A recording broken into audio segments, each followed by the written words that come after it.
A very warm good evening, welcome and namaskar to everyone present here. एक छोटी सी कहानी सुनाऊंगा। रियल लाइफ से है ये। एक बार एक बहुत बड़े संत अपने एक शिष्य के साथ दिल्ली से वृंदावन जा रहे थे। रास्ते में उनकी कार खराब हो गई। वहीं पास में एक ढाबा था। शिष्य ने संत को वहां चलकर थोड़ा आराम करने का आग्रह किया, जब तक कार ठीक ना हो जाए या कोई दूसरा इंतजाम ना हो जाए। ढाबे के मालिक ने जब देखा कि इतने बड़े संत उसके ढाबे पर आए हैं, उसने जल्दी जल्दी शुद्ध सात्विक भोजन तैयार करवाया और संत जी से आग्रह किया कि कृपा कर आप भोजन ग्रहण करें। संत ने बड़े ही विनम्र भाव से कहा कि वो सिर्फ भोग लगा हुआ प्रसाद ही पाते हैं। ढाबे का मालिक बहुत निराश हुआ और शिष्य भी दुखी था कि संत ने सुबह से कुछ नहीं खाया है। ठीक उसी समय एक और कार वहां आकर रुकी, जिसमें से एक दंपति गोपाल जी को लेकर बाहर निकले और ढाबे के मालिक से कहा कि कुछ सात्विक भोजन तैयार करवा दीजिए, मेरे गोपाल जी के भोग का समय हो गया है। उन्होंने बताया कि वो लोग वृंदावन से दिल्ली अपने घर वापस जा रहे थे। रास्ते में एक दुर्घटना की वजह से वे समय से घर नहीं पहुंच सके हैं और अब उनके गोपाल जी के भोग का समय हो गया है।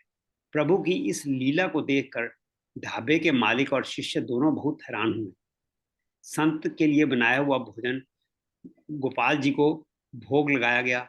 फिर वो प्रसाद संत जी के पास लेकर गए। संत ने जब सारी बात सुनी तो वो दौड़कर गोपाल जी के पास आए और दंडवत प्रणाम किया।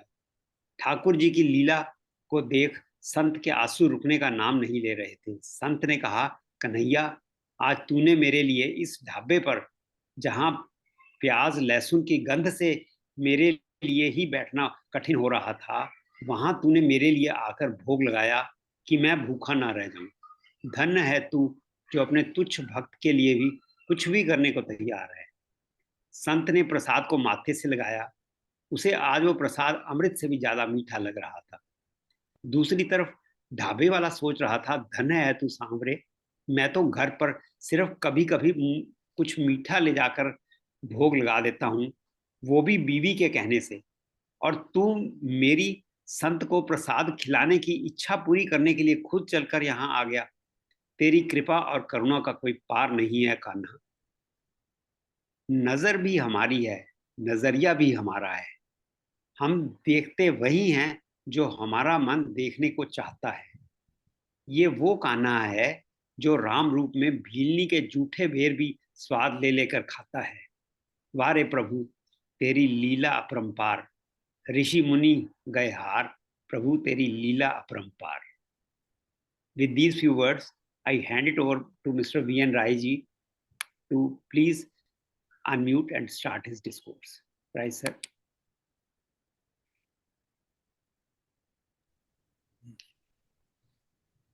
अच्युतं केशवं रामनारायणं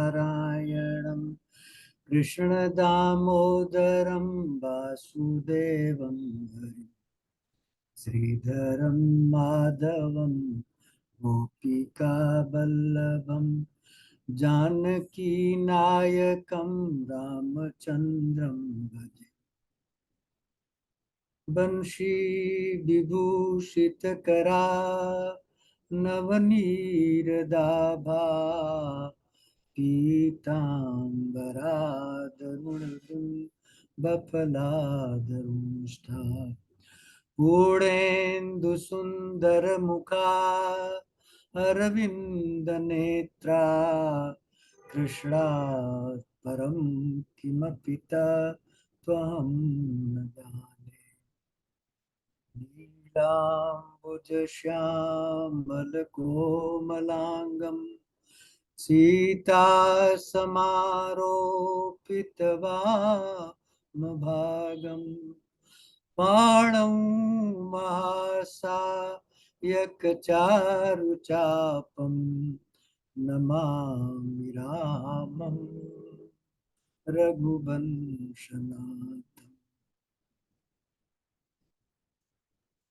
सौराष्ट्रे सोमनाथं च श्रीशैले मल्लिकार्जुनं उज्जयिन्यां महाकालम् ओंकारं मल्लेश्वरम् परल्यां वैद्यनाथं च डाकिनी भीमशंकरं सेतुबन्धुरामेश नागेश द्वारकापदे वाराणस्या विश्वेशं त्र्यंबकं गोमती तटे हिमालये केदारनाथं च गुष्मे च शिवालये एतानि ज्योतिर्लिङ्गानि सायं प्रातः पठेत् नरः सप्तजन्म करम पापम स्मरणं विनश्यति ब्रह्मा मुरारी त्रिपुरान्तकारी भानु शशिभूमिसुतो बुधश्च गुरुश्च शुक्र शनिराहुकेतव कुर्वन्तु सर्वे मम मनोरथं सदा रवि नगर की जय सबका जा हृदय राखी कौशलपुर राज गरल सुधारि पुकरे मिताई गोपद सिंधु अनल सितलाई गरुड़ सुमेर रेणु समताई राम कृपा कर चितवा जाई जय श्री राम जय जय श्री राम ओम नमो भगवते वासुदेवाय नमः सर्वे भवन्तु सुखिनः सर्वे सन्तु निरामया सर्वे भद्राणि पश्यन्ति मा कश्चित् दुर्भाग् भवेत्।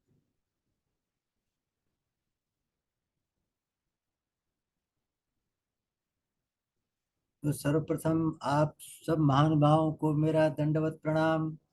और आज दशम स्कंद स्टार्ट हो रहा है जो भागवत महापुराण का हृदय है।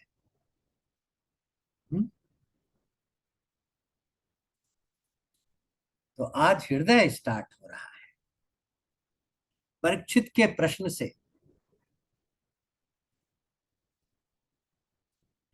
परीक्षित ने कहा कि मुनि जी, आपने चंद्रवंश और सूर्यवंश का विस्तार पूर्वक वर्णन किया और यदुवंश का भी विस्तार पूर्वक वर्णन किया।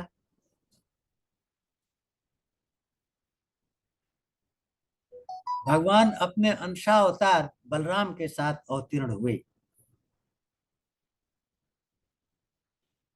उन्होंने जो जो लीलाएं की उसको सुनने का मेरा मन है। अब यहाँ परीक्षित जी कहते हैं कि मुनि जी, 3 प्रकार के प्राणी होते हैं, ये गूढ़ तत्व है। एक मुक्त जीव है, तृष्णा रहित, वो अतृप्त भाव से भगवान की वंदना करता है, प्रार्थना करता है 24 घंटे। और दूसरा है जो मुक्त होना चाहता है, प्रोसेस में है।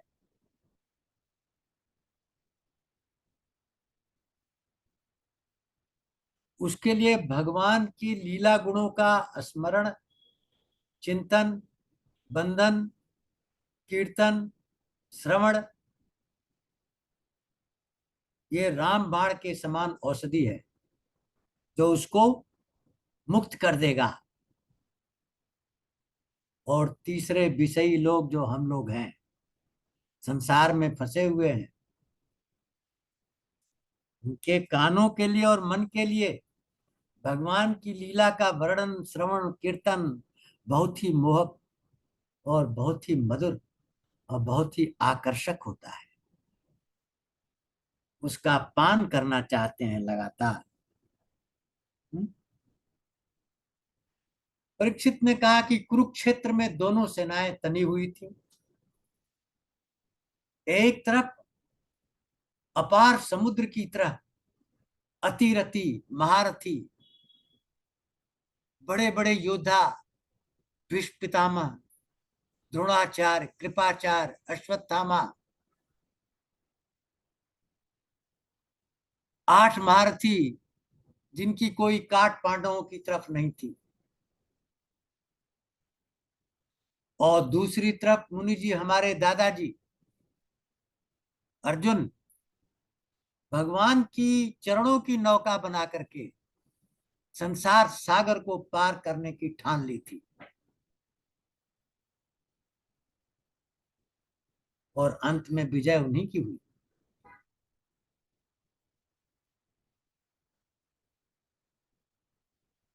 और तीसरा दृष्टांत कहते हैं परीक्षित जी कि जब मैं अपने मां के गर्भ में था, अश्वत्थामा ने ब्रह्मास्त्र चला दिया और मैं भस्म हो गया। भगवान रथ पर सवार होकर द्वारका के लिए तैयार है। मेरी मां करुण क्रंदन करती हुई पाहि माम, रक्षा करो रक्षा करो, भगवान के चरण को पकड़ लेती है। और भगवान सुदर्शन चक्रधारी सूक्ष्म रूप बना करके हमारे मां के गर्भ में प्रवेश करते हैं और मेरी रक्षा करते हैं। परीक्षित ही ऐसे संत हैं जो जन्म से पहले ही भगवान का दर्शन कर लिए, और लोग जन्म के बाद करते हैं।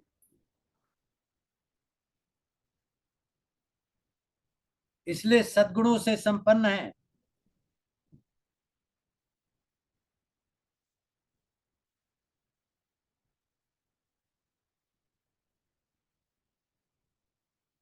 अब देखिए, भगवान का अवतरण की बारी आती है।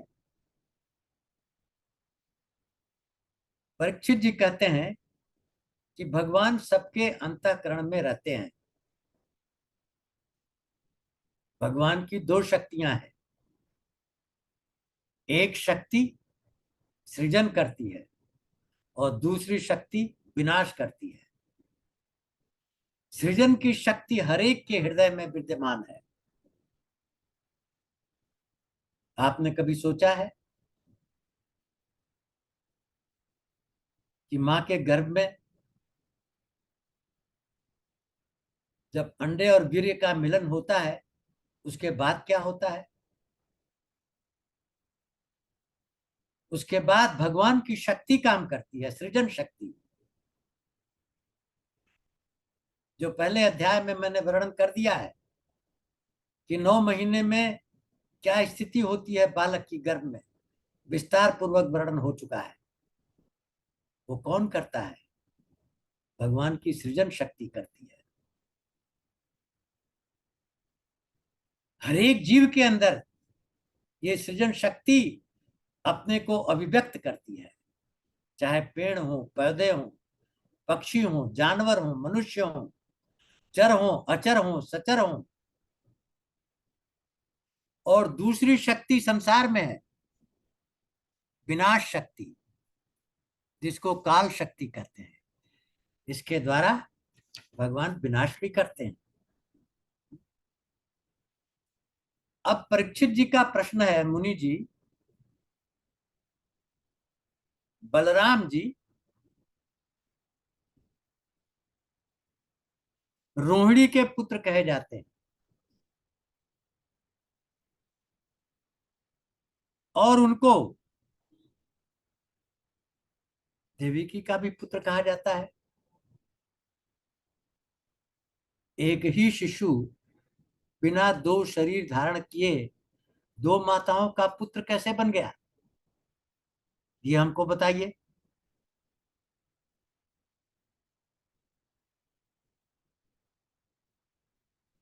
और भगवान ने अपने मामा कंस को क्यों मारा?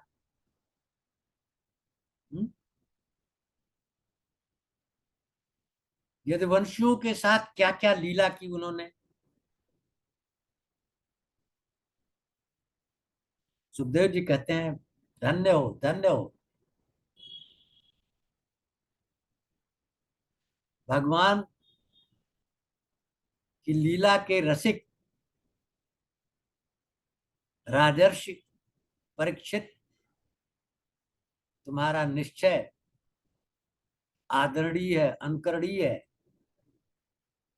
कि तुम बिना खाए पिए पानी भी छोड़ दिया, भगवान की लीलाओं को श्रवण करना चाहते हो।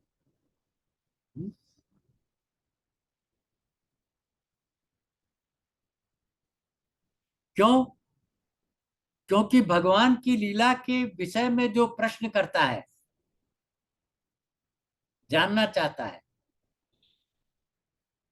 उससे तीन लोगों का उद्धार होता है। प्रश्नकर्ता का उद्धार होता है, वक्ता का उद्धार होता है, और श्रोता का उद्धार होता है। तीनों का उद्धार हो जाता है। इसलिए परीक्षित, तुमने तीनों का उद्धार कर दिया, ये प्रश्न पूछ करके। अब मुनि जी कह रहे हैं कि देखो, दैत्यों का साम्राज्य था, चरम सीमा पर थे अपने। लाखों दैत्य राजाओं का रूप बनाकर पृथ्वी पर शासन कर रहे थे। भगवान के कंटेम्पररी केवल कंसी नहीं था, बहुत सारे थे, पूरे पृथ्वी पर फैले हुए थे। तृणावत, बृक्कासुर, अगासुर, बकासुर।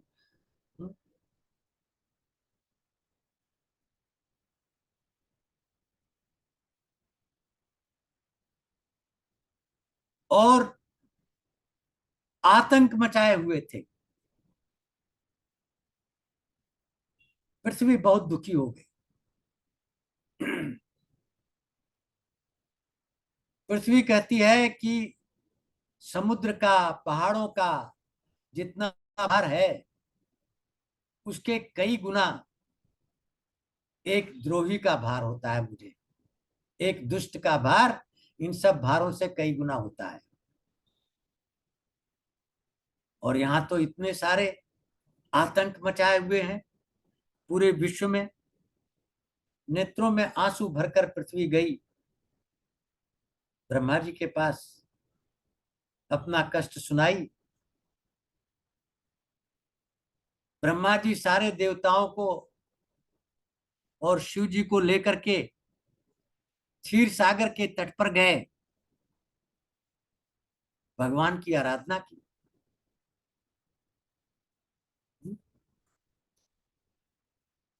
सामूहिक आराधना की। जैसा मैंने आपको कहा कि सामूहिक आराधना में ज्यादा बल होता है, क्योंकि एम्पलीट्यूड सुपर इम्पोज हो जाता है, तो वो ब्रह्मांड में ज्यादा दूर तक जाके और वापस आता है, टकरा करके रिफ्लेक्ट होता है। तो ब्लेसिंग जो है बेटर हो जाती है।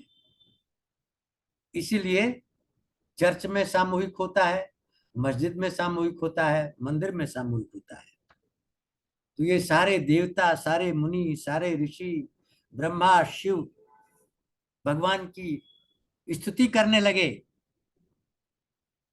जय जय सुर नायक, जन सुखदायक, प्रणत पाल भगवंता, गोद्विज हितकारी, जय सुरारी, सिंधु सुता प्रिय कंता, पालन सुर धरनी, अद्भुत करनी, मर्म न जाने कोई, जो सहज कृपाला, दीन दयाला, करऊ अनुग्रह सोई।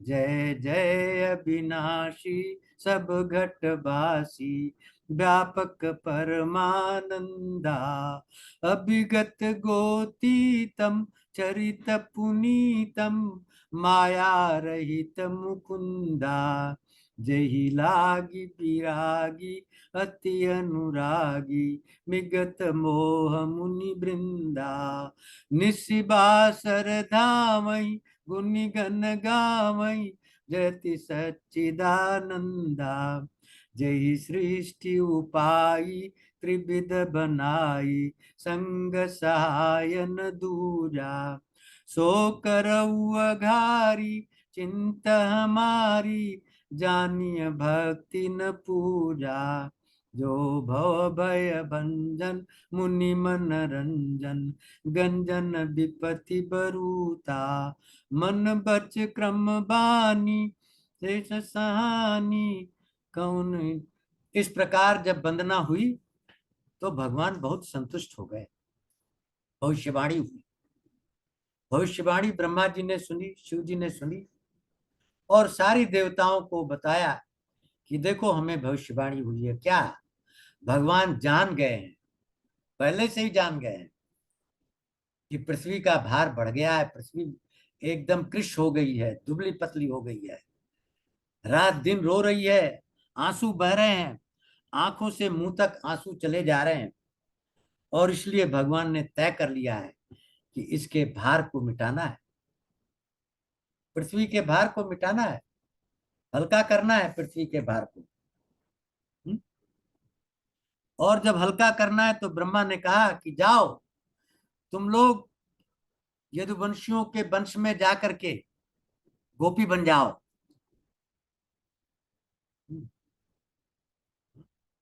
गोपी बन जाओ और भगवान की प्रियतमा राधा भी आएंगी, उनकी सेवा करना अपनी देवांगनाओं के द्वारा। और शेष भगवान भी आएंगे, बलराम जी आएंगे और भगवान की माया भी आएगी, तीनों आएंगे एक साथ।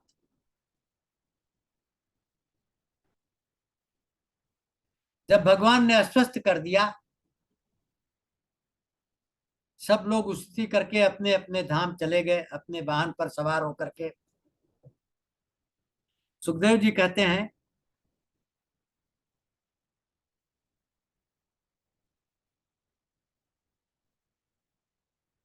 कि अब भगवान का अवतरण होना है। यदुवंशियों का राजा था शूरसेन, भगवान यदु वंश में पैदा हुए। यदु कौन थे? ऋषिक ऋषि और देवयानी के दो पुत्र हुए, यदु और सनवसु। ये यही यदु हैं, इन्हीं का वंश चलेगा, यदुवंश में भगवान आएंगे।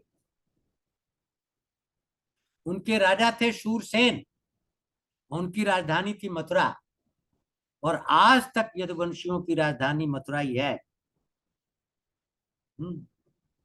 श्री हरि वहां निवास करते हैं मथुरा में आज भी।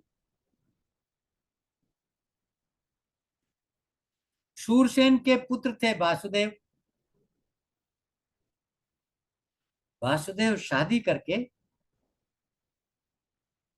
अपनी पत्नी को अपने घर ले जा रहे थे। और उग्रसेन का लड़का था कंस, देवकी के चाचा उग्रसेन।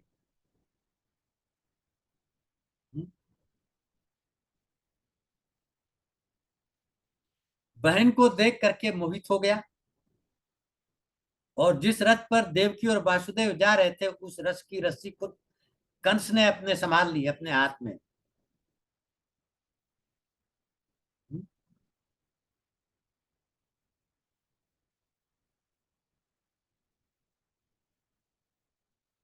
और देखिए उस समय भी क्या प्रथा थी,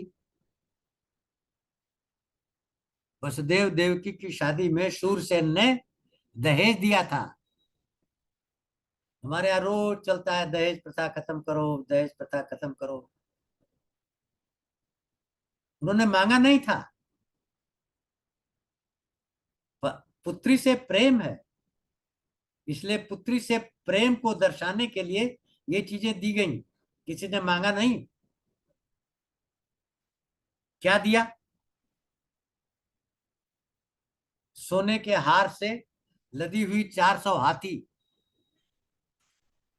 15,000 घोड़े, 1,800 रथ और 200 दासियां, ये चली। कंस जब रथ हाँक रहा था तो और भी सारे रथ आसपास उसकी रथवानी कर रहे थे। 1,800 रथ दिए गए थे, 15,000 घुड़सवार जा रहे थे, 400 हाथी सवार जा रहे थे, 200 सुकुमारी कन्याएं दासी के रूप में जा रही थी, सब चल रहे थे, किसी चीज की कमी नहीं थी राजा के दरबार में।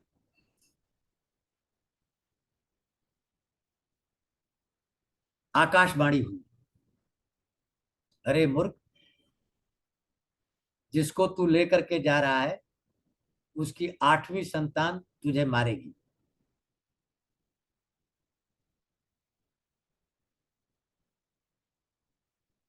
यहां से कृष्ण जन्म की कथा आरंभ होती है।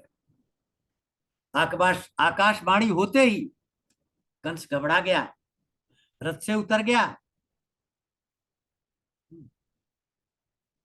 तलवार खींच ली, बहन की चोटी पकड़ ली, मारने के लिए तैयार हो गया। क्रूर तो था ही, निर्दयी तो था ही।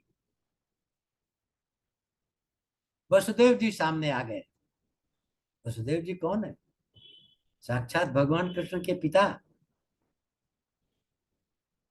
कृष्ण का भी एक नाम वसुदेव है। वसुदेव जी सब सद्गुणों से भरे पड़े थे।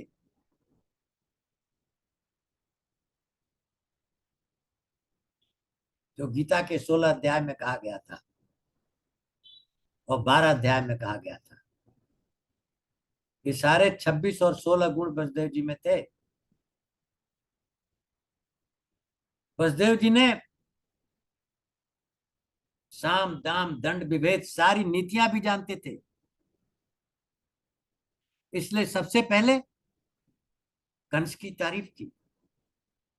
आपका ऐश्वर्य चारों तरफ बढ़ेगा और बहुत प्रतापी राजा बनोगे, आपका बहुत नाम होगा।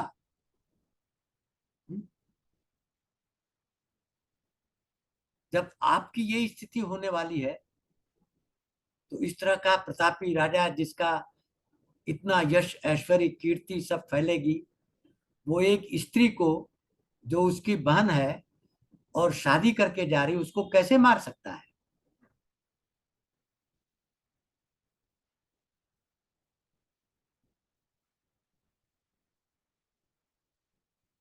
महाराज कंस, ये प्रकृति का नियम है। जो पैदा हुआ है वो मरेगा। सब चीज निश्चित है। नया शरीर धारण करेगा, पुराना शरीर छोड़ेगा।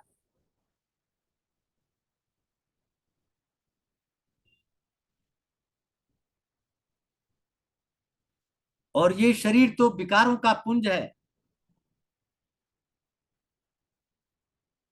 माया द्वारा रचित है।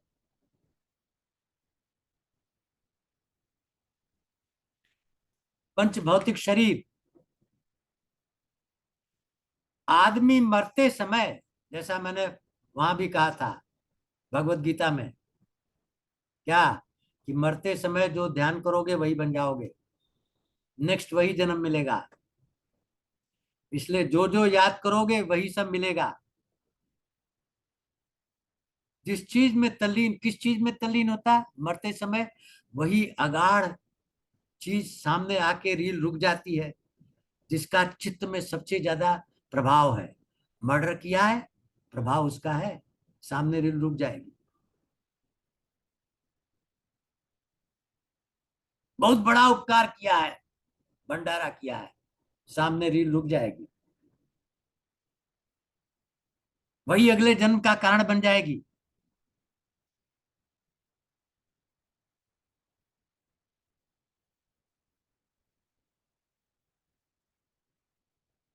इसलिए वसुदेव जी इसको उपदेश दे रहे हैं कि देखो, ये सारी शरीरें जो हैं अपने कर्म के अधीन हैं। जब समय आएगा तो ये बदली जाएंगी। इसलिए किसी आदमी को क्रूरता नहीं करनी चाहिए, किसी आदमी को किसी का अपकार नहीं करना चाहिए, किसी आदमी को किसी के साथ द्रोह नहीं करना चाहिए।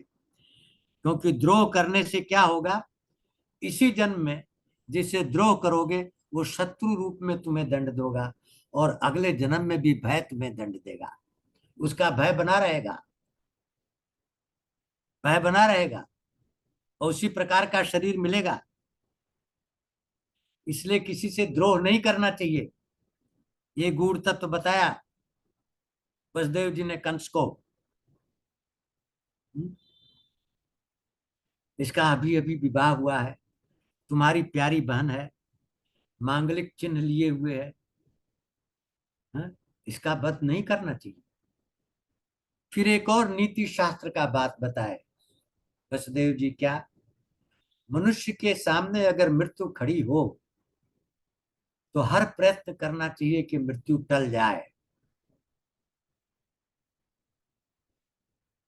प्रयत्न के बाद भी न टले तो उस आदमी को कोई गिला नहीं रहेगी, संतोष रहेगा अंदर से कि हमने प्रयत्न तो किया। तो वसुदेव जी क्या कर रहे हैं, देवकी के मृत्यु को टालने की कोशिश कर रहे हैं। और कंस आतताई देवकी का मारना चाहता है, इसलिए उसको सारी नीति शास्त्र बताते हैं। और देखते हैं कि ये तो उद्दंड जो है क्रूरता पर तुला हुआ है, ये तो मार के ही रहेगा। तब उन्होंने दूसरी नीति अपनाई, क्या, बड़ी फतेह की बात की। हम्म?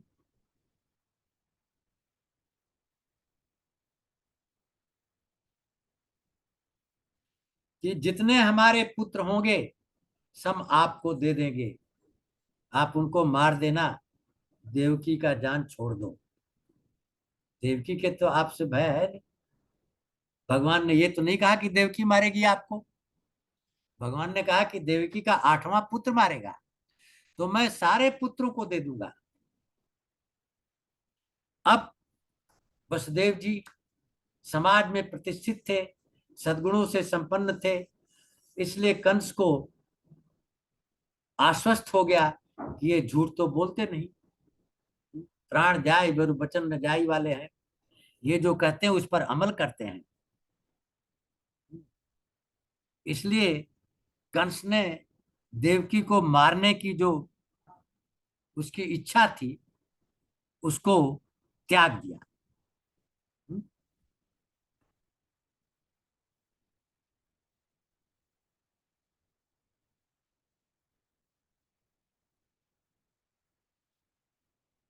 अब सुखदेव जी कहते हैं गूढ़ तत्व,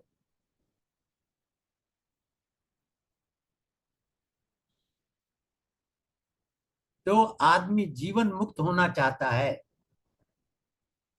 वो बड़े से बड़े कष्ट को भी सहन कर लेता है।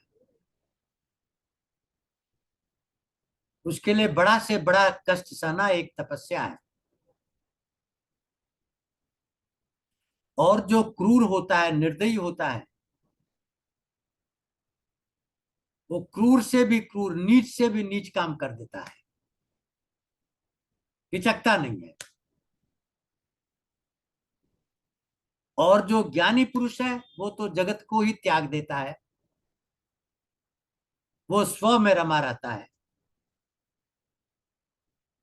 3 प्रकार के पुरुषों का वर्णन किया सुखदेव जी ने।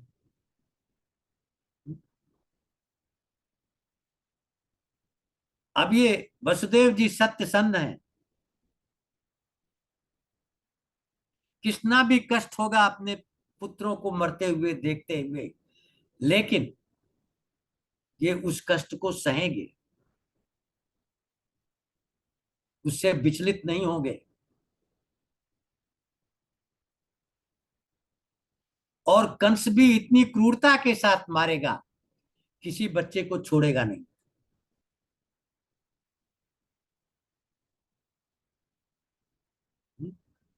पहला बच्चा पैदा हुआ, कीर्तिमान उसका नाम रखा वसुदेव जी, लेकर के कंस के पास चले गए, ये पहला बच्चा पैदा हुआ है, लीजिए।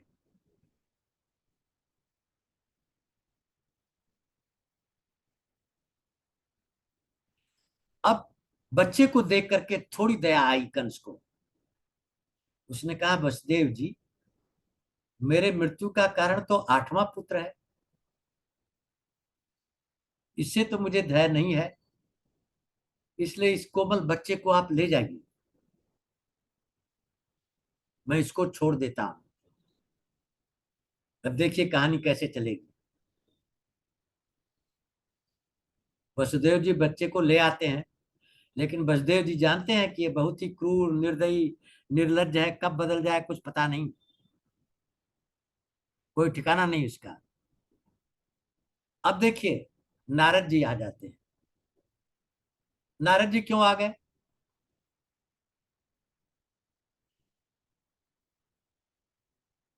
क्यों? नारद जी भगवान के मैसेंजर हैं और उनके काम में सहायता भी करते हैं। ब्रह्मा जी के पुत्र हैं। क्या करना है? सारे राक्षसों को मरवाना है। नारद जी का एक ही उद्देश्य है, ताकि पृथ्वी का भार कम हो जाए। अब नारद जी बोले, कंस देखो, ये सर्किल है। इस सर्किल में यहाँ 1 2 3 4 5 6 7 8 है। इसमें आठवां कौन है बताओ? इसको लेगे तो ये हो जाएगा, इसको लोगे तो ये हो जाएगा। कोई भी आठवां हो सकता है। कंस को कंफ्यूज कर दिया। क्यों? वो चाहते हैं पाप का घड़ा भरे। जैसे महाभारत में भीष्म पितामह देखते रह गए और द्रौपदी का चीर हरण हुआ। क्यों? चाहते तो 1 सेकंड में रुकवा देते, लेकिन नहीं। उनका उद्देश्य है समूल कौरवों का नाश करना। इसलिए वो तभी होगा जब सारे कौरव पाप के घड़े को पूरी तरह भर देंगे। नारद जी यही काम यहां कर रहे हैं। कंस द्वारा पाप का घड़ा भरवा रहे हैं। फिर कहते हैं, देखो कंस, हाँ, वृंदावन में, अयोध्या में, द्वारका में ये जितने यदुवंशी हैं, यादव हैं, ये सारे के सारे देवता हैं। ये सारे के सारे देवता हैं और ये पृथ्वी का भार उतारने के लिए आए हैं। और ये प्लानिंग कर रहे हैं कि तुम लोगों को कैसे मारें। तुम्हारी जो सहायता कर रहे हैं वो भी देवता हैं। सबका उद्देश्य एक ही है, तुम्हारा नाश।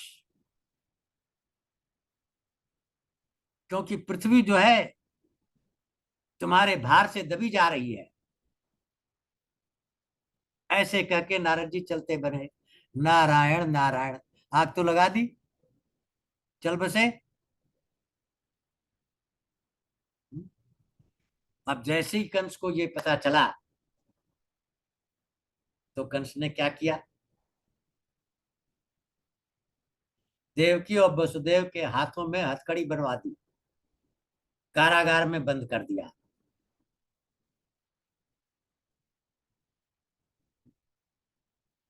वसुदेव सत्पुरुष हैं, ज्ञानी पुरुष हैं, महात्मा हैं। जो महात्मा को कष्ट देगा उसका उद्धार कभी नहीं हो सकता। वो तो नरक में जाएगा ही जाएगा।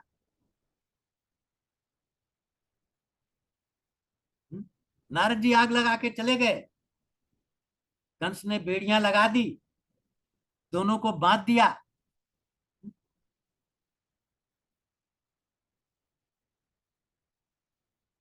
एक लोभी राजा, एक क्रूर राजा, एक असहिष्णु राजा किसी को भी मार सकता है।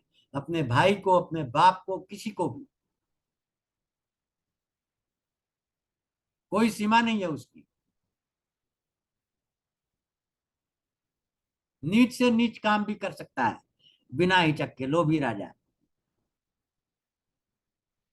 और ये दैत्य लोग तपस्या भी बहुत की है, ऐसा नहीं है कि ऐसे ही बन गए। ऐसे इनको बल नहीं मिला है, ऐश्वर्य नहीं मिला है। ये घोर तपस्या करते हैं। क्योंकि ये जितना कष्ट सह सकते हैं देवता नहीं सह सकते। इसलिए इनको आशीर्वाद ज्यादा मिलता है, इसलिए ज्यादा बलि हो जाते हैं, इसलिए देवताओं को मार के भगा देते हैं।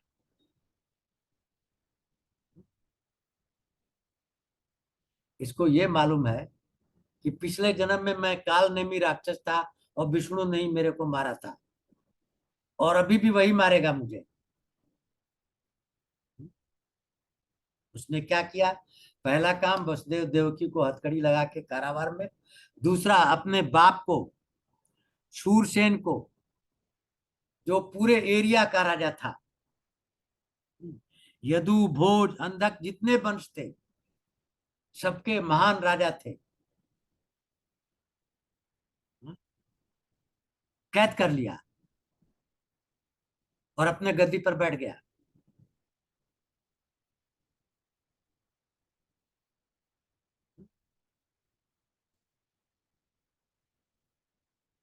और यही नहीं, उसने पूरी स्ट्रेटजी बनाई। क्या स्ट्रेटजी बनाई? उस समय पृथ्वी का भार बहुत सारे राक्षसों से भारी हो रहा था, हैं? प्रलंबासुर, चक्रासुर, बक्रासुर, चारूण, त्रिणासुर, अगासुर, मुष्टिकासुर, इतने सारे राक्षस चारों तरफ फैले हुए थे। सबसे संधि कर ली कंस ने, सब उसके साथ मिल गए और यदुवंशियों का नाश करने लगा। जब उसको पता चला कि ये सारे यदुवंशी देवता हैं, इनका नाश करो। और ये सारे यदुवंशी कुरु देश में, पांचाल देश में, कैकेयी देश में, विदर्भ देश में, विदेह देश में, हाँ, कौशल देश में भाग गए, भाग करके वहां छिप गए।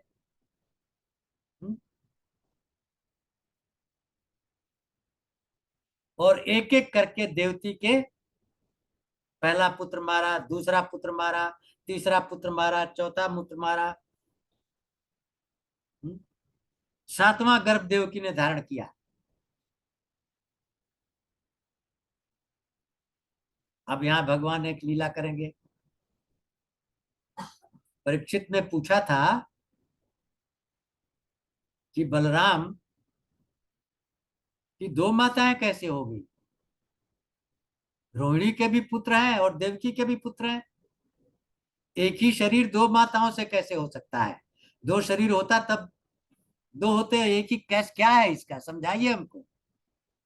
अब इसका उत्तर यहां मिलेगा।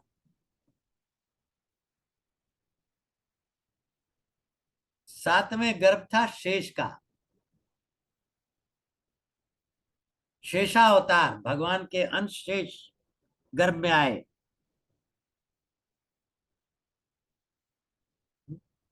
देवकी हर्षित हो गई, कांति की आभा छलकने लगी उसके मुख अम्बर पर।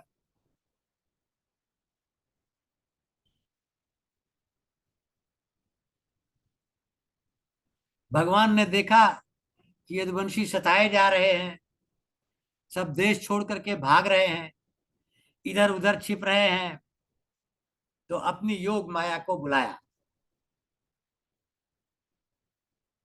भगवान, शेष, योग माया, तीनों मिलकर लीला करेंगे। योग माया को बुलाया, भगवान की योग माया को बुलाया। भगवान ने निर्देश दिया,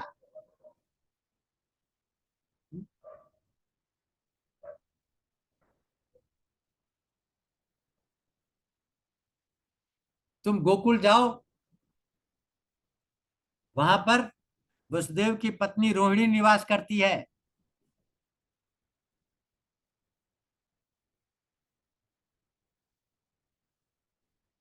और मेरा अंश देवकी के गर्भ में अवतार ले चुका है, उस अवतार को देवकी के गर्भ से निकाल करके रोहिणी के गर्भ में डाल दो। ये हुआ है। भगवान की योग माया ने भगवान की परिक्रमा की, प्रणाम किया, चल दी, देवकी के गर्भ से शेष को निकाल करके रोहिणी के गर्भ में डाल दिया। भगवान ने कहा, माया, तुमने जो काम किया है ना,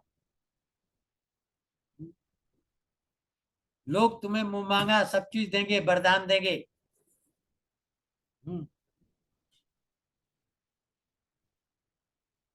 पृथ्वी में लोग तुम्हारी तरह तरह से पूजा करेंगे। योग माया कौन है? ये नवरात्र आ रहा है ना, यही नौ देवियां, यही भगवान की माया है।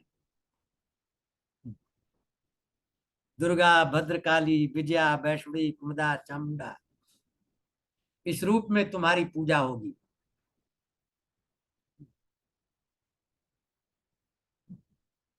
और शेष जी दुनिया में संकर्षण के नाम से जाने जाएंगे, क्योंकि एक गर्भ से निकाल करके दूसरे गर्भ में पहुंचाए गए हैं योग माया द्वारा।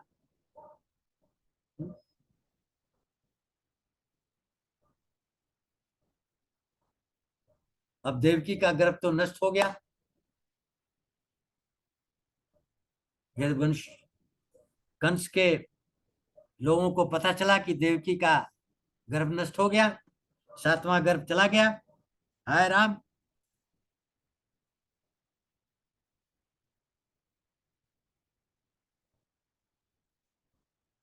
सातवां चला गया। अब क्या हुआ?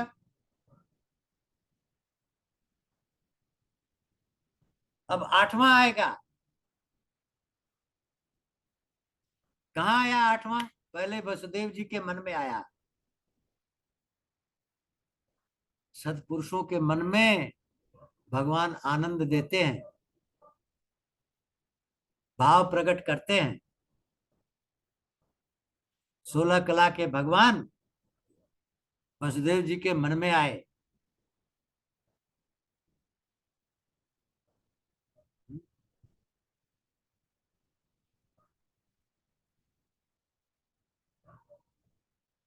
और वसुदेव जी का आधान बना करके भगवान देवकी के पास चले गए।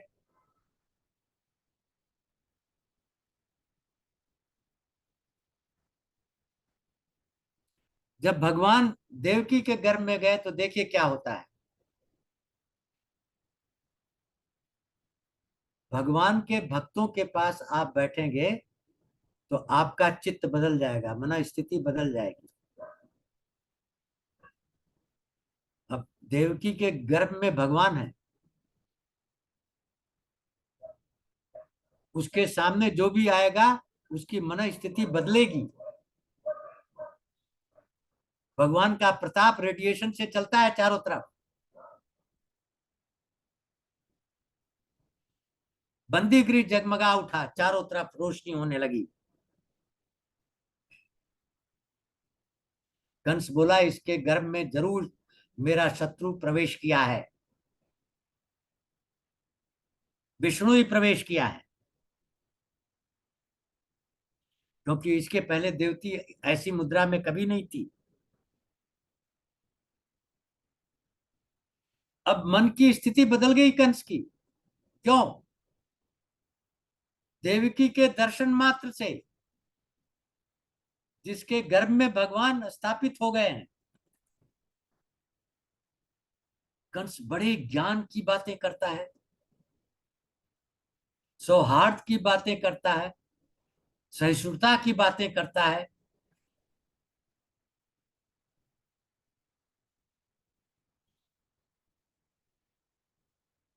देवकी को मारना ठीक नहीं है। वीर पुरुष ऐसा कृत्य नहीं करते, क्योंकि ऐसे कृत्य से उनका बल का नाश होता है, उनकी आयु का नाश होता है, ऐश्वर्य का नाश होता है, लक्ष्मी का नाश होता है, सब कुछ चला जाता है। देखो कंस ऐसा मन में विचार कर रहा है। क्यों? क्योंकि देवकी के गर्भ में भगवान है, उसका आभास हो रहा है। जो अत्यंत क्रूरता का व्यवहार करता था, देवकी के सामने आते ही बदल गया। कहता मैं ये काम नहीं करूंगा, ये तो घोर नरक में जाने वाला काम है। बदल गया।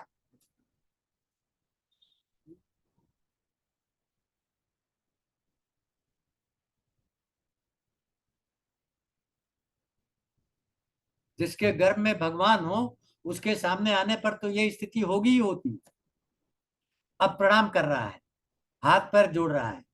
वसुदेव देवकी का हमने बड़ा अनर्थ किया, बच्चों को मार दिया। फिर कहता है देखो माफ कर दो मुझे। और फिर ये भी कहता है कि वो काल के बस में थे, उनका ऐसे ही लिखा था जाना, कोई क्या कर सकता है।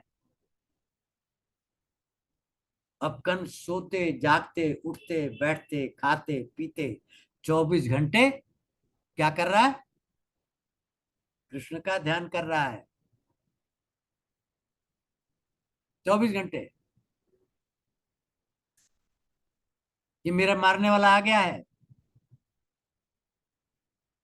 उसको सारा जगत ही कृष्ण में देखने लगा, जहां देखे वहीं।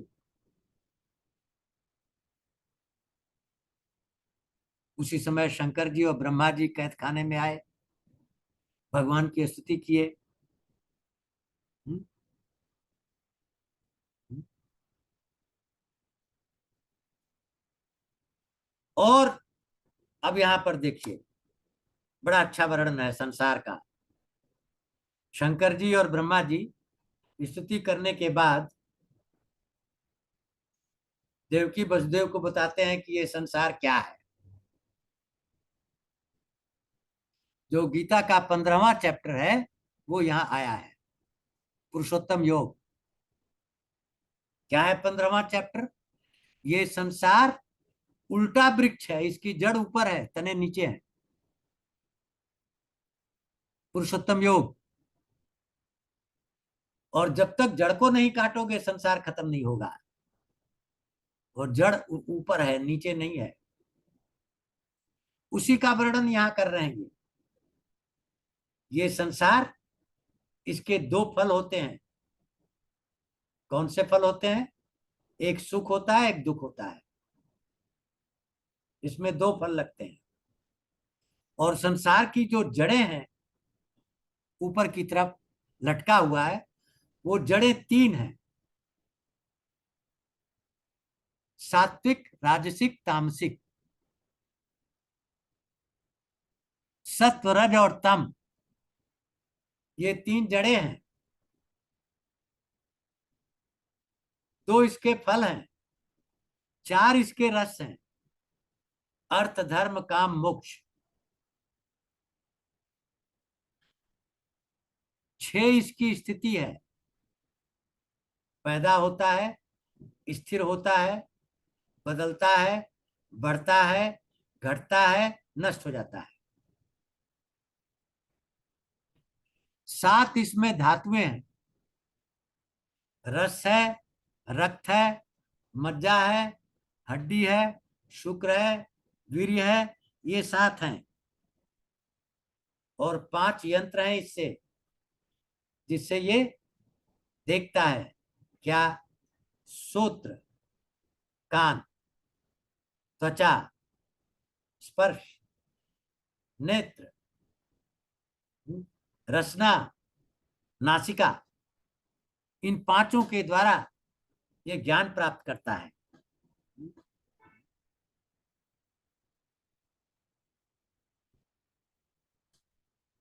8 शाखाएं हैं इसकी, तने। गीता का 8वां चैप्टर। पंच महाभूत, मन, बुद्धि और अहंकार, ये 8 शाखाएं हैं इस वृक्ष की। और 9 इसके अंदर खोखड़े हैं। खोखड़े माने छेद। देखिए, दो आंख, दो नाक, दो कान, 6, मुंह 7, मूत्र द्वार, मल द्वार 9। और 10 इसके पत्ते हैं, 10 तरह की वायु: प्राण, अपान, बयान, उद्यान, समान, नाग, कुर्मा, कुकल, देवदत्त, धनंजय। 10 इसके पत्ते हैं। और 2 पक्षी इसके ऊपर विहार करते हैं, इस वृक्ष पर। एक जीव और एक परमात्मा। जीव फल को खाता है, परमात्मा केवल देखता है, दृष्टा है।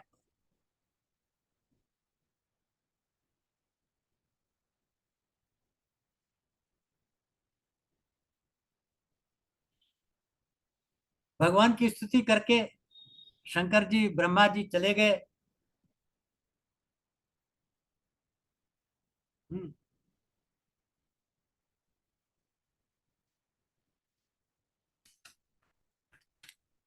और उसके बाद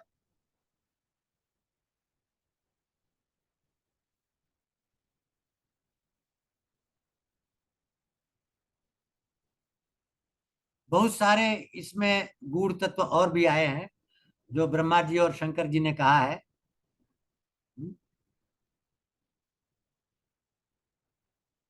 मुक्त की परिभाषा बताई है मुक्त आदमी कैसे व्यवहार करता है, हम लोगों जैसा आदमी कैसे व्यवहार करता है, भेदभाव करता है।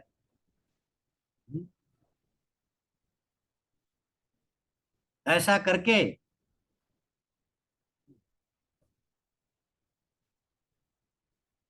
ब्रह्मा जी चले गए। अब भगवान का अवतरण होगा। बड़ी रोचक कथा है। देखिए, भगवान की दो शक्तियां हैं, एक अंतर्मुखी है और एक बहिर्मुखी है। अंतर्मुखी से सृजन करते हैं। जो चीज विश्व में दिखाई दे रही है वो ब्रह्म ही है। आप सोचिए, बीज से वृक्ष कैसे बनता है, वो ब्रह्म ही बन रहा है। ब्रह्म ही बीज से वृक्ष बन रहा है और कुछ नहीं है। उसकी अंतरंग शक्ति है अपने को प्रकट करना, और बहिरंग शक्ति है काल, नाश करना, विनाश करना, नाश करना, विनाश करना। भगवान प्रकट कहाँ होते हैं? भगवान प्रकट होते हैं शुद्ध निर्मल हृदय में, जहां कोई विकार न हो, किंचित मात्र भी विकार न हो। वहां भगवान आनंद और अनुभव के रूप में प्रकट होते हैं। क्षण भर के लिए जब आपके अंदर बहुत आनंद आने लगे, सोचो भगवान आ गया, वहां अनायास आनंदित हो जाता है, ऐसा भाव आ जाता है। और मुक्त मनुष्य में वही भाव हमेशा रहता है, 24 घंटे। तो एक भाव है अंतरंग भगवान का, वो तब होता है, भगवान आते हैं जब हृदय निर्मल हो जाए।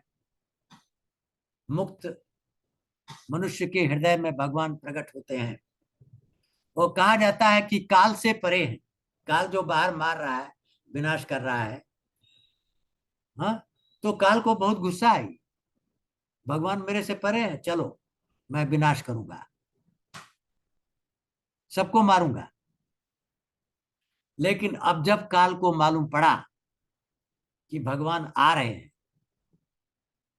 9 लोगों को मालूम पड़ा भगवान आ रहे हैं, काल को, दिशा को, पृथ्वी को, जल को, अग्नि को, वायु को, आकाश को, मन को, आत्मा को, इन सबको पता लग गया कि भगवान आ रहे हैं। क्योंकि ये सब भगवानी है। भगवानी पृथ्वी है, भगवानी जल है, भगवानी वायु है, भगवानी आकाश है। जैसा कि सांख्य योग में कहा था, वही बन गए, अलग से इनका कोई सत्ता नहीं है। तो अब काल जो है, भगवान का जब अवतरण होना है, प्राकट्य होना है, तो काल की दशा क्या है? सुहावना हो गया है। क्यों?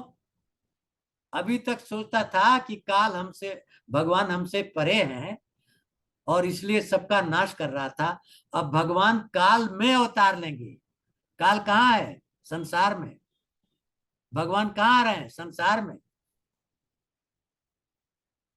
भगवान संसार में अवतरण हो रहा है। काल बहुत प्रसन्न हो गया, सुहावना काल बन गया। जैसे अंतःकरण शुद्ध हो जाता है भगवान को रिसीव करने के लिए, इसी तरह से ये काल जो संसार में फैला हुआ था, वो सुहावना हो गया भगवान को रिसीव करने के लिए। काल सुहावना हो गया। हुँ? दूसरा क्या, किसको पता चला? दिशाओं को पता चला कि भगवान आ रहे हैं। दिशा क्या है? 11वें चैप्टर में गीता के, भगवत गीता में कहा गया, विराट रूप जब दिखाया गया कि दिशाएं भगवान की कान है? दिशाओं का 3 रूप है। एक तो दिशा को देवी भी कहते हैं, और देवी का हस्बैंड कौन है? देवता। देव, सारी ये देवियां दुखी हैं। क्यों? यज्ञ बंद हो गया। देवता की खुराक यज्ञ है।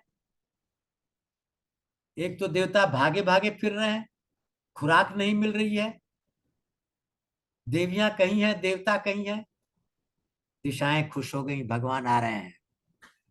क्या होगा? ये जो पराधीन है देवता, स्वाधीन हो जाएंगे।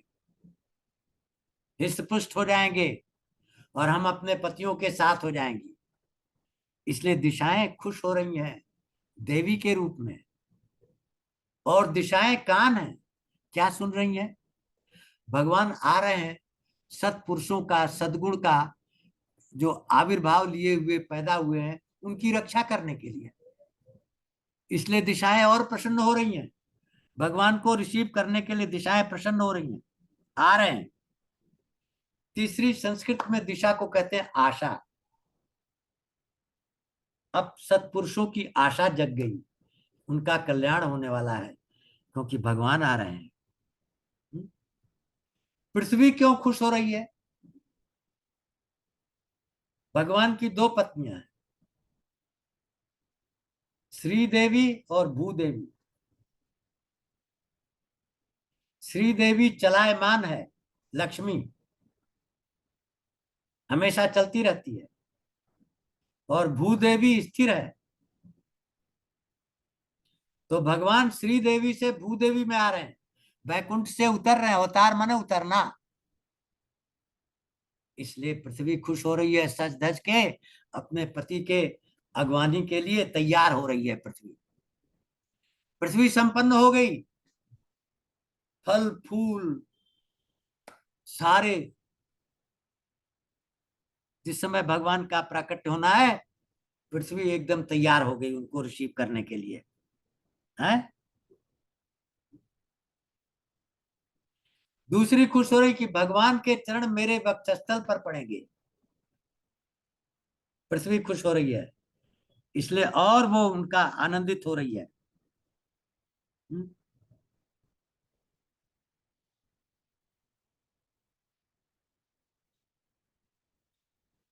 जो दूसरे अवतारों में नहीं सुख मिला वो कृष्ण अवतार में मिलेगा। पृथ्वी खुश हो गई। अब जल क्यों खुश हो रहा है? जल क्या है?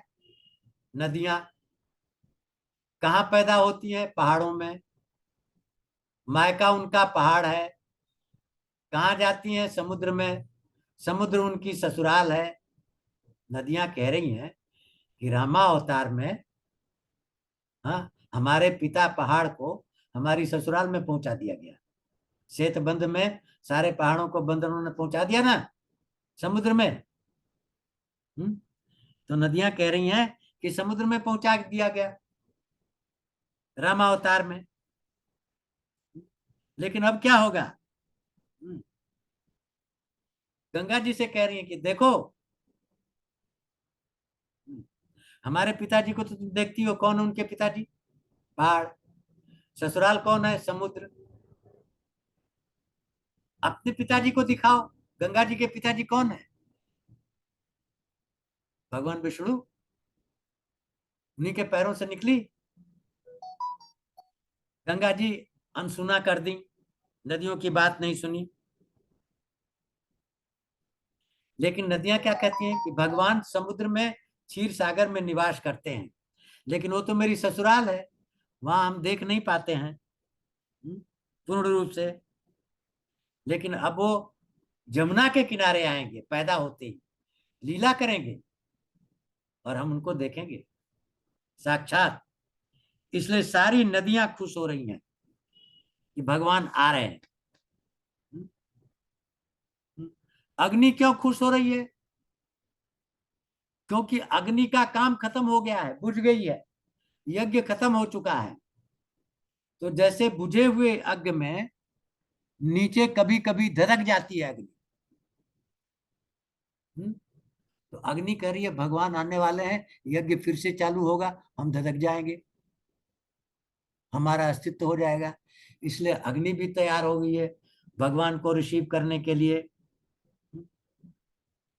वायु क्यों खुश हो रही है? क्योंकि वायु का गुण और भगवान का गुण, शील स्वभाव एक जैसा है।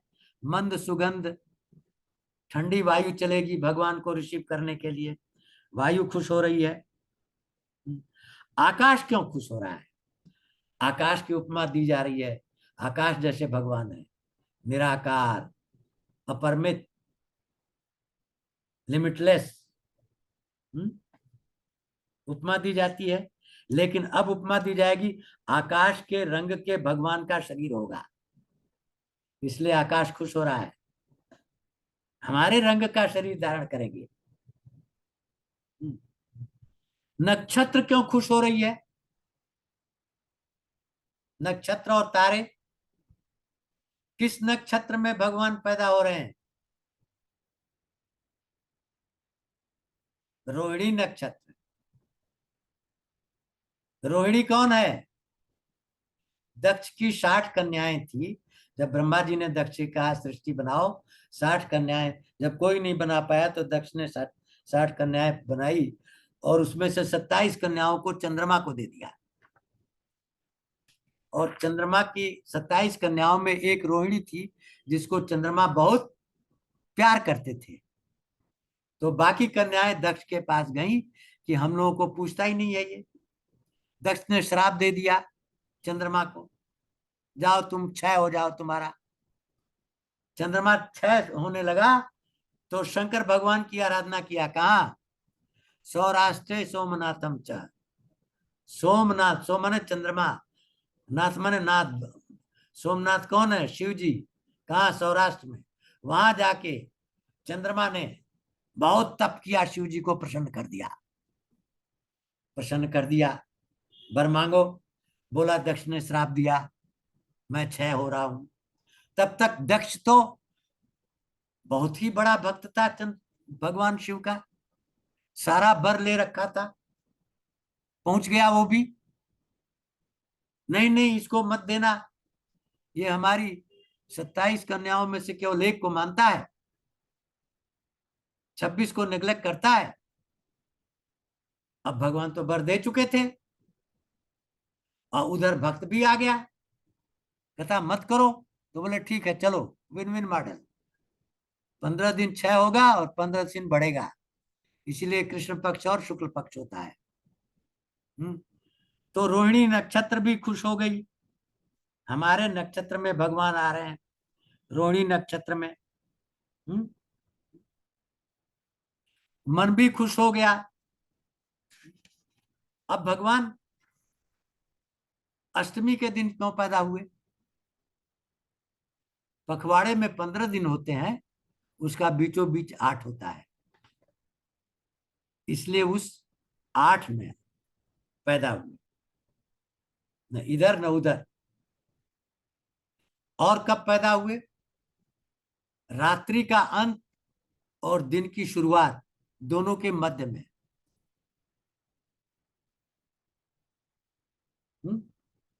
रात्रि का अंत और दिन की शुरुआत दोनों के मध्य में, पखवाड़े के मध्य में, रोहिणी नक्षत्र में। आकाश में सारे नक्षत्र तारे खिले हुए हैं, सारी बस्तियों में आनंद ही आनंद हो रहा है, मंगलमय हो रहा है, नदियों का जल निर्मल हो रहा है, आनंद कर रही हैं, सरोवर में फूल खिले हैं, कमल खिले हैं, भौरे गुंजार कर रहे हैं, मंद सुगंध वायु चल रही है, सुखपूर्वक चलने रही है। संत पुरुष पहले से ही चाहते थे कि असुरों को मारा जाए, आह्लादित हो रहे हैं, प्रसन्नता से भर गए। देवता दुंदुभी बजाने लगे, गंधर्व और किन्नर अच्छे स्वर में गान करने लगे, सिद्ध और चारण स्तुति करने लगे, अप्सराएं डांस करने लगी, ऋषि मुनि फूलों की वर्षा करने लगे, बादल जल से भरे हुए नजदीक आते हैं। समुद्र से कहते थोड़ा और जल दे दो, समुद्र कहता थोड़ा ले जाओ, परोपकार करो, फिर तुमको भगवान का दर्शन होगा, अभी नहीं, जाओ। तो जल लेकर के वर्षा करते हैं, परोपकार करके आते हैं। इसलिए भगवान बादल के वर्ण के शरीर धारण करेंगे। भगवान देवकी के गर्भ में प्रकट हो गए 16 कला के भगवान। वसुदेव जी ने देखा शंख चक्र गदा पद्म लिए हुए भगवान, गले में कौस्तिक मणि, सीने में भृगु मुनि ने लात मारा था, वक्षस्थल पर वो रेखा, पीतांबर धारण किए हुए, किरीट का मुकुट लगाए हुए, बाजू बंद किए हुए, कंगन पहने हुए, चमचमाती हुई करधनी पहने हुए, अनोखी छटा, आनंद से आंखें चकमका गई। और वसुदेव जी ने वंदना चालू कर दी, भगवान की वंदना की, उनकी तारीफ की वसुदेव जी ने, आपका स्वागत है। ये सृष्टि की रचना आप करते हैं 16 कला से, कौन सी? 5 तन्मात्राएं, 5 कर्मेंद्रियां, 5 ज्ञानेंद्रियां और मन, इन 16 के संयोग से सृष्टि की रचना होती है। 16 कला के भगवान प्रकट हो रहे हैं, आगमन हो रहा है भगवान का। कहते हैं कि क्रिया से, गुणों से भगवान संसार की रचना करते हैं। सत्व स्तंभ गुण, कर्म इंद्रिया, ज्ञान इंद्रिया, इन क्रियाओं से। लेकिन भगवान गुणों से भी परे हैं, क्रियाओं से भी परे हैं, वो सब उनके अधीन है। उस रिसोर्सेस के द्वारा सृष्टि की रचना करते हैं। और फिर 3 डिवीजन ऑफ लेबर कर देते हैं। उत्पत्ति के लिए ब्रह्मा, पालन के लिए विष्णु, संहार के लिए रुद्र। जब देवकी जी ने देखा कि भगवान साक्षात प्रकट हुए हैं,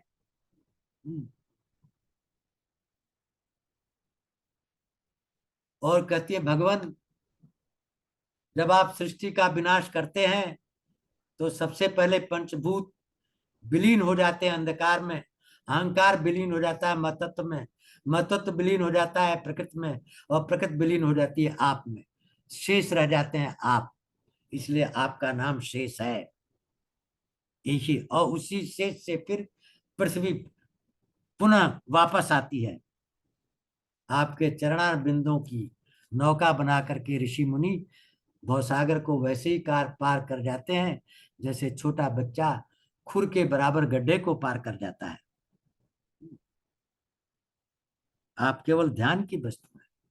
लेकिन प्रभु, ये जो रूप आपने मुझे दिखाया है, क्यों दिखाया?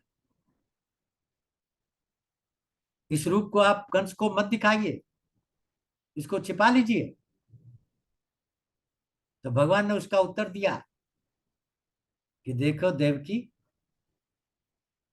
पहले जन्म में तुम कृष्णी थी, और ये जो तुम्हारे वसुदेव थे सूतपा थे, और तुम दोनों ने मेरी कठिन तपस्या की, घोर तपस्या की। खाना छोड़ दिया, पानी छोड़ दिया, सब कुछ छोड़ दिया, वायु पीना भी छोड़ दिया, और तब मैं प्रकट हुआ तो तुमने वर मांगा क्या? आप जैसा पुत्र चाहिए। अब मैंने सोचा मेरे जैसा पुत्र तो कहीं है नहीं। तो कानून या नियम ये कहता है कि अगर आप पहले कह दिए कि वर मांगो, वर नहीं देंगे, तो एक तो आप घोर नरक में जाएंगे, और दूसरा जो वर मांगा वो नहीं देंगे तब भी आप नरक में जाएंगे। लेकिन उसका एक काट है कि अगर वो नहीं दे सकते, उसके समानांतर 3 गुना चीज दे दीजिए। तो भगवान ने कहा मेरे जैसा तो कोई है नहीं, इसलिए मैं ही 3 बार तुम्हारे गर्भ में आऊंगा। तो पहले गर्भ में तुम तृष्णी थी, दूसरे गर्भ में कश्यप और अदिति थी, वामन अवतार आए, और तीसरे गर्भ में देवकी वसुदेव कृष्ण भगवान आ गए। इसलिए ये रूप तुमको दिखाया कि तुमको याद आ जाए कि पहले भी तुम्हारे गर्भ से हम प्रकट हुए थे 2 बार, और कोई बात नहीं थी। ये रूप दिखाने का यही उद्देश्य था। तो देवकी जी ने कहा धन्य हो प्रभु, इस रूप को छिपा लीजिए, कंस इस रूप को देखने न पावे, अब शिशु बन जाइए। सुखदेव जी कहते हैं कि नंद बाबा के यहाँ भगवान प्रकट हो गए यशोदा के यहाँ। क्या हुआ? अभी तो आगे कथा चलेगी। क्योंकि योग माया से चले गए वहां, भगवान। और वहां जो यशोदा की पुत्री थी वो आ गई, यहाँ अदला बदली हो गई।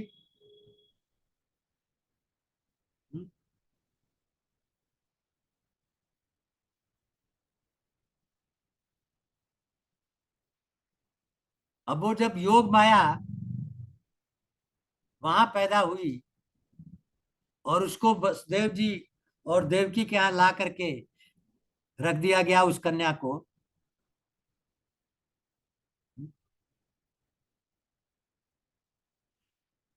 तो ले जा रहे हैं। ये कैसे जा रहे हैं उधर? वसुदेव जी सर पर ले जा रहे हैं और पीछे से शेषनाग जो है अपने फन से पानी हटा रहे हैं और फुवारा भी कर रहे हैं, चले जा रहे हैं। वहां सैया पर लिटा दिया गया और उसके पहले एक बड़ी अजीब घटना हुई। क्या घटना हुई, क्यों हुई? जैसे ही वसुदेव ने भगवान को सर पर लिया और दरवाजे के पास गए, भगवान की माया ने क्या किया? सारे दरवाजे खोल दिए, चौकीदारों को नींद आ गई, सब सो गए। उधर जमुना ने रास्ता दे दिया, उधर यशोदा की सैया पर सुला दिए, वहां भी सब सोए हैं। और इधर वापस आ गए तो योग माया ने फिर दरवाजे बंद कर दिए, हथकड़ी लगा, सब कुछ लगा दी और बच्चा क्याव क्याव करने लगा। कंस को खबर चली गई कि पुत्र पैदा हुआ है। कंस दौड़ा, देवकी के पास आया। देवकी ने कहा कि मेरे सारे पुत्रों का वध कर दिया तुमने, अब एक छोटी सी कन्या है, इसको तो बख्श दो, एक तो मेरे पास रहने दो, अभी अभी इसका जन्म हुआ है, कितना पाप होगा इसको मारना। पहले जन्म में कंस की बुद्धि बदली थी, क्यों? क्योंकि देवती के गर्भ में भगवान थे। इस जन्म में माया है, माया ने कंस का कंट्रोल कर रखा है। और देवकी समझा रही है, छोड़ दो। रोते रोते उसके चरणों पर पड़ गई, भैया इस बच्ची को मत मारो, इसको छोड़ दो। लेकिन उसने निकाला बच्ची को और चट्टान पर दे मारा, और जैसे ही चट्टान पर दे मारा वो हाथों से चली गई, ऊपर चली गई। और ऊपर जाके भविष्यवाणी की कि तुम्हारा शत्रु तो कहीं और पल रहा है, तुम इन बच्चों को क्यों मार रहे हो? और ऊपर जाके वो प्रकट हुई क्या? अपने 8 शस्त्र में देवी, माला, वस्त्र, चंदन, मणिमा, सारे आभूषण लिए हुए आप, और कह दिया कि तुम्हारा शत्रु तो कहीं और पल रहा है, तुम झूठे इन बच्चों को मार रहे हो, इन बच्चों के मारने से तुम्हें क्या होगा? अब जब कंस ये सुना, घबरा गया, भविष्यवाणी सुनकर के घबरा गया और विनम्रता पूर्वक कहा, मेरी प्यारी बहना, मैंने बहुत गलती की और बहुत पश्चाताप करने लगा। मैंने ऐसा घोर कर्म किया, ये किया, करना नहीं चाहिए था, भांजों को मारा, ऐसा किया, मुझे माफ कर दो। फिर कहता है, सभी अपने प्रारब्ध से मरे हैं, इसमें कोई क्या कर सकता है। हम्म, और तुम तो बड़े सद्गुण वाले हो, क्षमा कर दो मुझे। तो देवकी वसुदेव ने कंस को क्षमा कर दिया, पश्चाताप किया तो।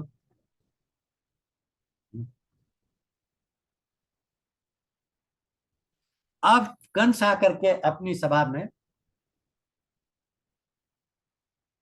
माया ने जो कहा था, योग माया ने वो सब सुनाया। यहां तो डर गया और माफी मांगने लगा स्तुति करने लगा देवकी वसुदेव की, और ये लोग उसको माफ भी कर दिए। लेकिन जब अपनी सभा में आया तो बुद्धि बिगड़ गई। अपने मंत्रियों को समझाया कि वो कहती है, ऊपर चली गई और कहती है कि तुम्हारा शत्रु तो कहीं और पल रहा है, तुम इन बच्चों को झूठे मार रहे हो। अनायास जब बुलाया और सबको समझाया,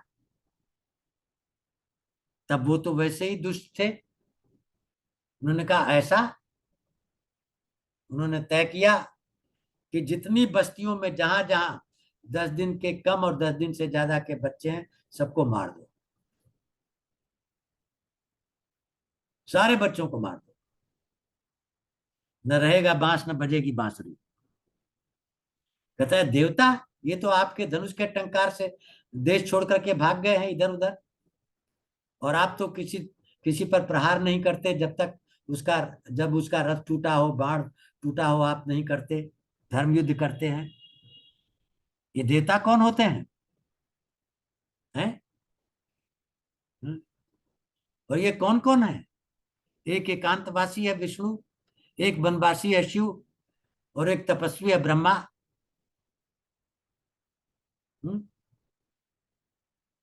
ये कहाँ हमारे सामने टिकते हैं?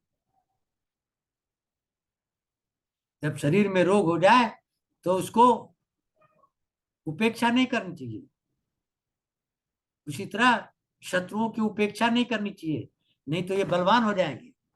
इनका तुरंत नाश कर देना चाहिए। शत्रुओं का नाश कर दो। शत्रुओं का नाश कैसे होगा? इनका मूल क्या है? सनातन धर्म।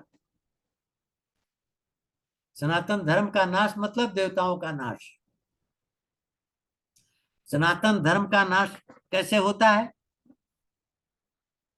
वेद के नाश से, ब्राह्मण के नाश से, गौ के नाश से, यज्ञ के नाश से, तपस्या के नाश से।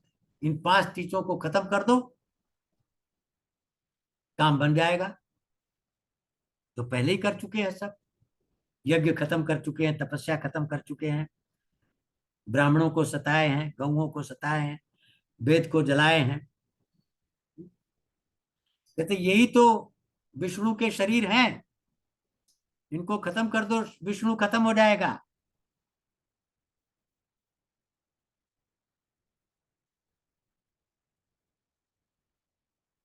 अब जब मंत्रियों ने ये समझाया तो कंस ने कहा कि यही सच है, ऐसा ही करो। और सारे संत पुरुषों की हत्या करने का आदेश दे दिया। इच्छा अनुसार रूप धारण करते हैं दैत्य, प्रवेश करते हैं आसुरी प्रकृति से और सबका नाश करते हैं। हरदंग मचा दिया।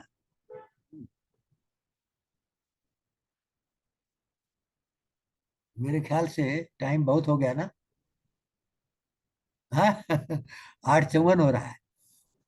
हाँ, तो आज की कथा हम लोग यहीं समाप्त करते हैं। ये तो चलेगा, बहुत रसिक है और बहुत लंबा चौड़ा चलेगा, क्योंकि भगवान का अवतरण ही बहुत अध्यायों तक चलेगा। अभी क्या क्या होगा, तो आज यहीं समाप्त करते हैं। अगला प्रकरण है गोकुल में भगवान का जन्मोत्सव कैसे बनाया जाएगा। 5वां अध्याय। तो प्रविश नगर की जय सब काजा, हृदय राखी कौशलपुर राजा। गरल सुधारि पुकरे मिताई, गोपद सिंधु अनल सुतलाई। गरुण सुमेर रेणु समताई, राम कृपा कर चितवा जाई। जय श्री राम, जय जय श्री राम। तो आज की कथा को यहीं विराम देते हैं।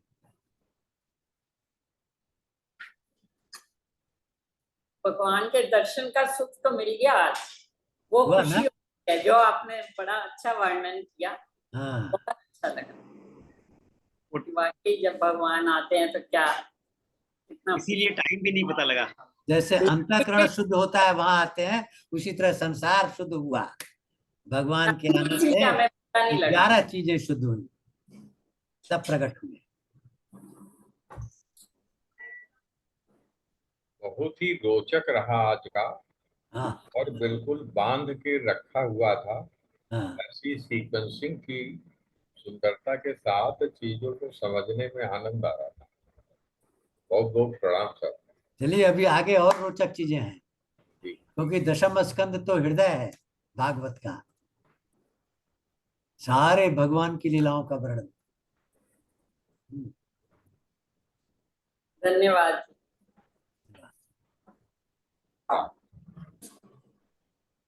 राइट सर, शुभ रात्रि, धन्यवाद सभी को। नमस्कार। 4 ही चैप्टर में खत्म हो गया टाइम।